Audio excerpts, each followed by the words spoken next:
please subscribe and don't forget to press the bell icon to get notified whenever we upload a new video.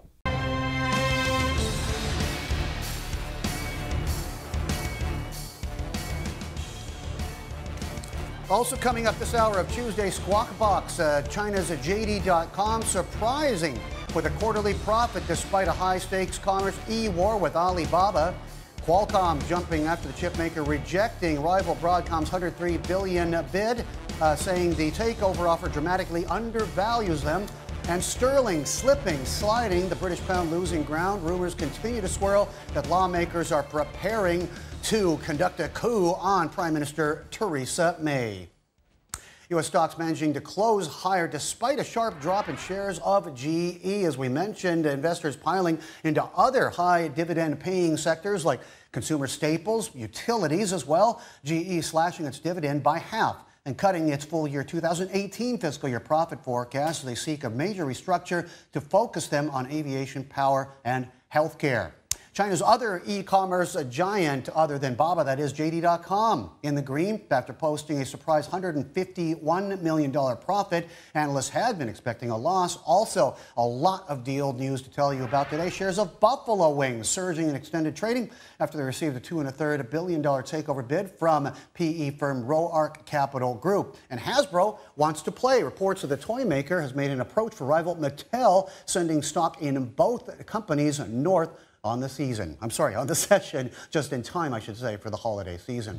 It is a big week, of course, for tax reform in the U.S. of A. As the House moves closer to voting on its plan, the White House, meantime, says President Trump will be meeting with House GOP members on Thursday ahead of that vote. Blaine joins us from Washington, D.C. Blaine, very tough one. The Senate and House versions are different, and everybody's got different vested interests, like the home builders on the issue of mortgage interest and those people in high tax states very concerned about the elimination of state and local taxes.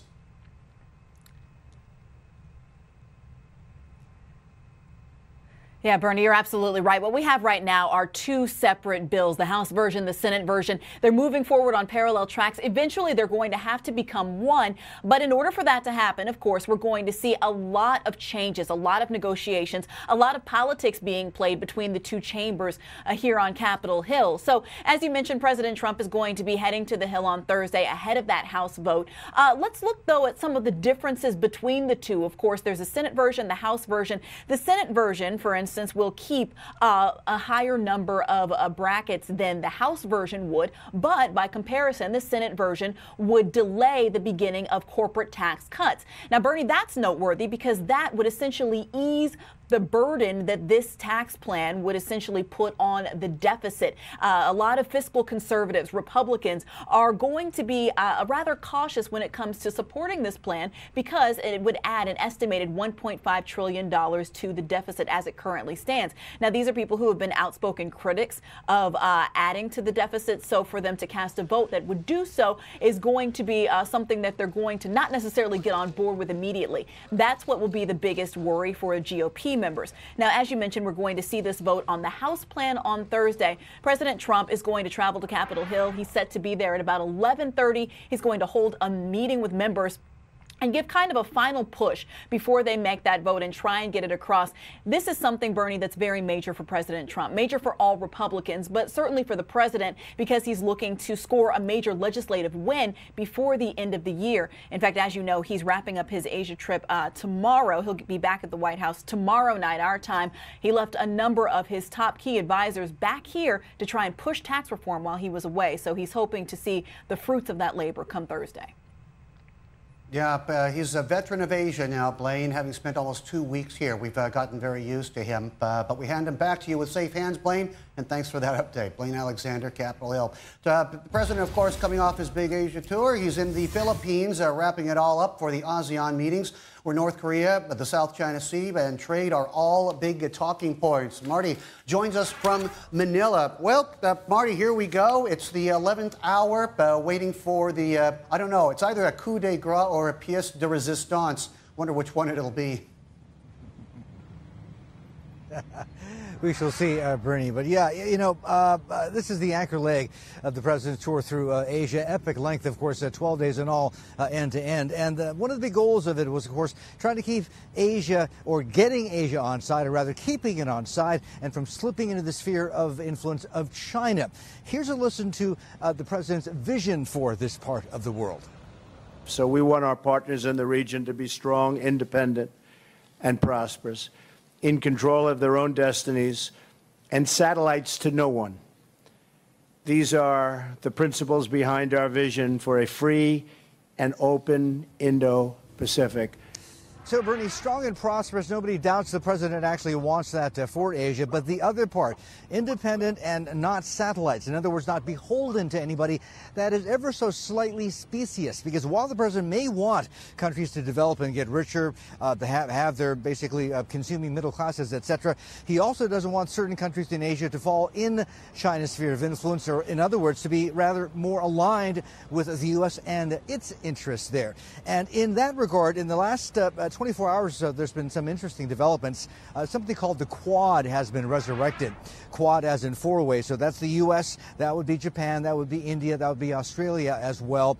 This grouping, a security grouping, is an initiative of the Japanese from about 10 years ago, but it's finally come to fruition. And that's kind of got China's backup, because they think, look, these four guys are ganging up against us. But the other thing to talk about, Bernie, is finally, after all this time, we've got some movement on not just North Korea and a more balanced approach, but also the South China Sea.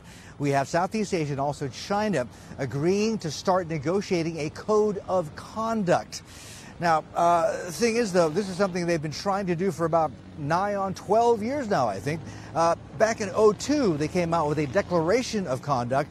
That ended up being just a one-page, one-sheet statement, which in the end nobody stuck to, not least China. So hopes are not high for this more evolved code of conduct here, not least because it's not comprehensive. Wouldn't include things like fisheries or about what to do about developing natural resources in the South China Sea either. But at least we might have sort of rules of the road for the sea governing one of the busiest waterways in the world and one of the biggest potential flashpoints for conflict in Asia, Bernie.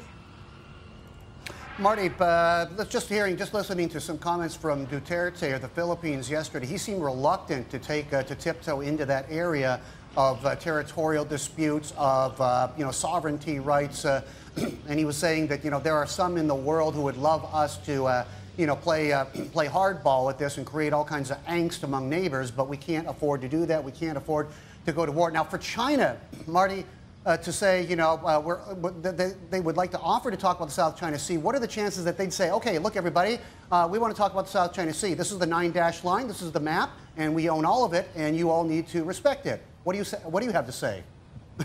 I mean, that's not much of a conversation. This is true, yeah. It's like, what do you say after that? What do you have? Exactly right. It's kind of one-sided and a bit of a monologue here. But I mean, look, be that as it may, at least if they can agree on some rules of the road for the sea, that may not be a bad thing. That may be at least a start.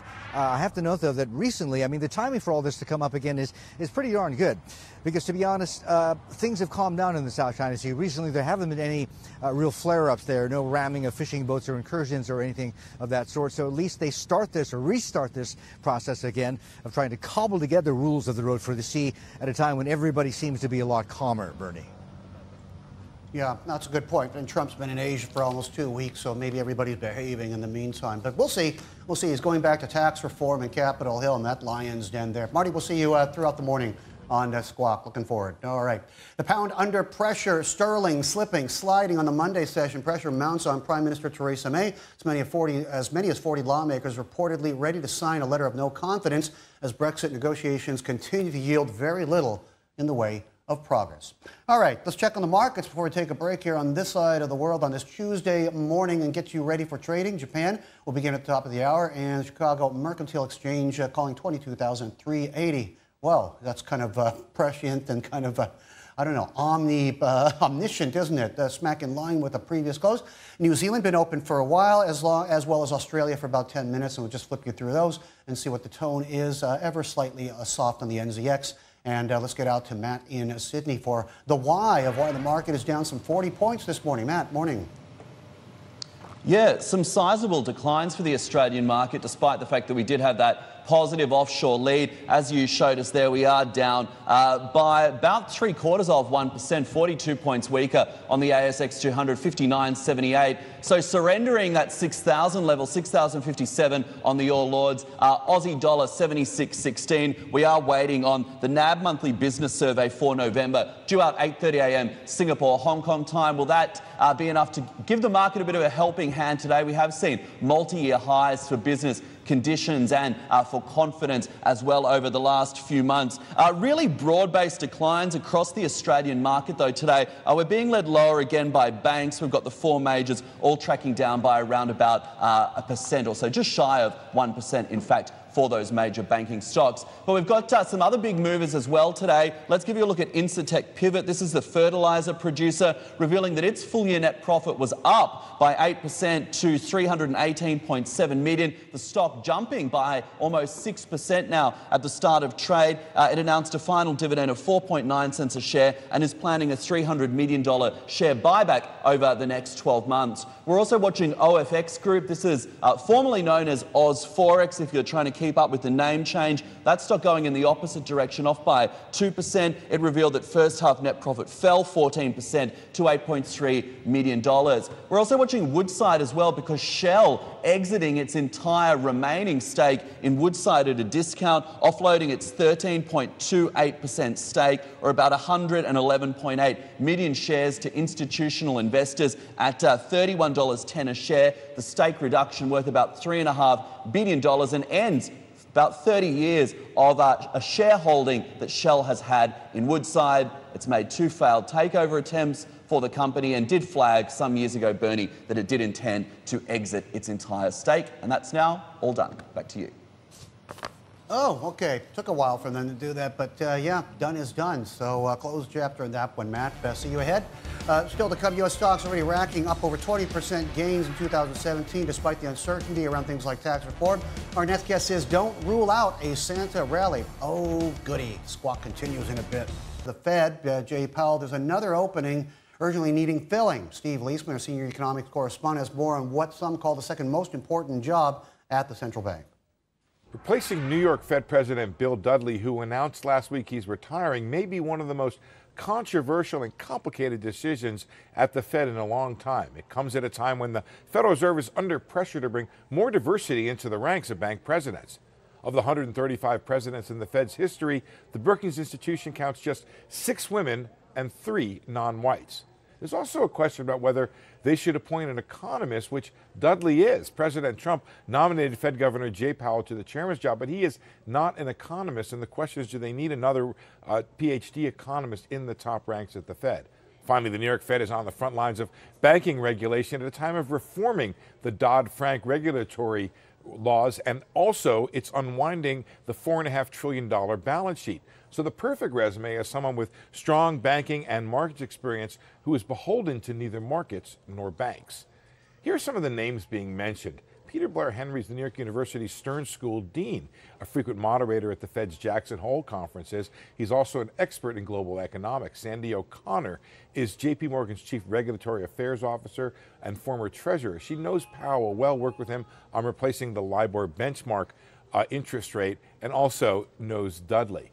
Brian Sack, D.E. Shaw's chief economist, is the former New York Fed Markets Group head, the same job that Dudley had before he became president. Peter Fisher also had that job now at Dartmouth. He was a former Treasury Undersecretary.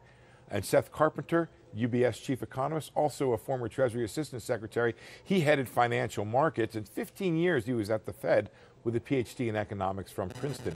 Also mentioned Dallas Fed President Robert Kaplan, Lael Brainerd, the Fed governor, and Simon Potter, who has the executive vice president now in charge of the markets group. The search is expected to take 6 to 9 months. It's headed by Sarah Horowitz, the head of the New York Fed's board of directors, and private equity executive Glenn Hutchins, who also sits on the New York Fed's board. They've hired 2 search firms, one of which specializes in diversity. Steve Leisman, CNBC Business News. John Adams, senior investment strategist at BMO Global Asset Management, joins us from Chicago, Illinois. John, good evening to you, and thank you for joining us on the show today. There seemed to be a certain scurry to a dividend paying stocks after the GE bomb dropped on the market. Can you tell us exactly what was going on and where is the money going to go?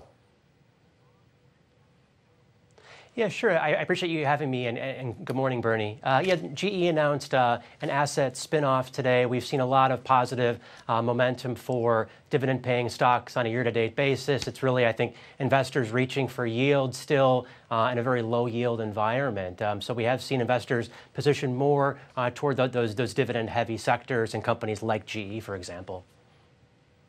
Does it make sense right now to be taking a second look at consumer staples and utilities? I mean, do they offer enough of an income stream to be attractive? Because the market seems to have a lot of trouble hitting the next big number north. Sure, we have seen a very positive quarter for earnings growth again. It's been concentrated in energy, materials, and technology for the most part. We have seen some signs of life in the consumer sector, though, so there could be a case for looking more at consumer staples. We are seeing synchronized global growth now, really for the first time in about 10 years, which bodes well for the consumer. The U.S. consumer has seen some growth, some evidence of some small wage gains, still lower than we'd expect at this point in the cycle, but some evidence of some upward trend